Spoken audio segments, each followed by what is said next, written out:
D'abord, avant de prendre la mesure, il fallait analyser le contexte actuel au niveau socio-économique qui est assez difficile. Le Burundi vient de passer une grande période, en situation de crise politique, il y a une paupérisation, et la croissance économique n'était pas là.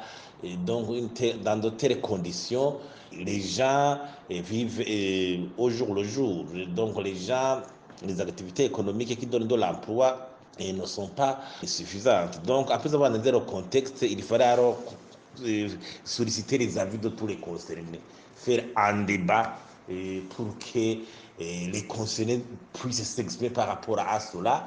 Et dans ce débat, alors, décider une mesure idoine, décider une solution qui limite autant que faire sauter les dommages collatéraux. Et il y a vraiment une perte de temps dans le déplacement des gens, pas des heures et des heures, marche à pied. Vraiment, c'est un galère au niveau de la circulation des biens et des personnes ici à Mairie de Bujumbura actuellement. On le voit partout là où on passe. Il faudrait mettre sur le pied une commission technique d'experts multisectoriels pour approfondir tous les enjeux et les conséquences liées à cette mesure, afin de proposer des solutions idoines à court terme et à long terme.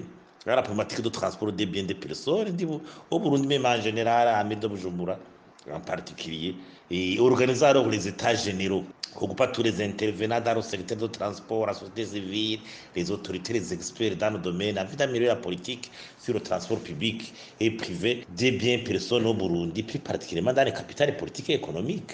Appliquer scrupuleusement le code routier du Burundi, plus particulièrement le des mesures d'octroi des permis de conduire pour éviter ces accidents. Faire une campagne d'éducation et de sensibilisation des conducteurs à la discipline dans la circulation routière, notamment les excès de vitesse, et avoir des fiches de suivi de la discipline des conducteurs. Et à moyen terme, alors, il faut une étude de modernisation du secteur de transport des biens des personnes au Burundi pour donner l'élan nouveau dans l'avenir, pour permettre à investir de façon cohérente dans ce secteur.